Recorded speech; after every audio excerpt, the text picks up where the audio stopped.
வணக்கம். நட்பவி ஜோதிட சாஸ்திர பவன் குருநாதர் திருப்பூர் தனியாச்சலம் ஐயாவை வணங்கி இன்றைய பதிவு. இன்றைக்கி துதியை திதியை பற்றி பார்க்கலாம். துதியை திதியில் பிறந்தவங்களுக்கு தனுசு மீனம் இந்த 2 ராசி மண்டலம் திதிசூனிய வீடாக வருது. திதிசூனிய அதிபதியாக குரு பகவான் வரார். இந்த திதியில் பிறந்தவங்க வாழ்க்கை அவங்களுடைய சுய சிந்தனை சுய முயற்சியில் முன்னேறக்கூடிய அமைப்பில் இருக்கிறவங்க. இவங்களுக்கு தகப்பனுடைய பூர்வீக சொத்துக்களுடைய ஆதாயம் எதுவுமே இல்லாமலும் வாழ்க்கைக்கு வழிகாட்டிகள் யாருமே இல்லாமலும் தன்னுடைய சுய உழைப்பால் சுய முயற்சியால் மிகப்பெரிய வளர்ச்சியை இவங்க வாழ்க்கையில் அடைவாங்க.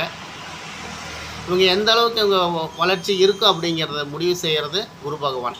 தனிப்பட்ட ஜாதகத்தில் குரு பகவான் எந்த நிலைமையில் இருக்கார் அப்படிங்கிற பொறுத்து இவங்களுடைய வளர்ச்சி நிலை இருக்கும். நன்றி.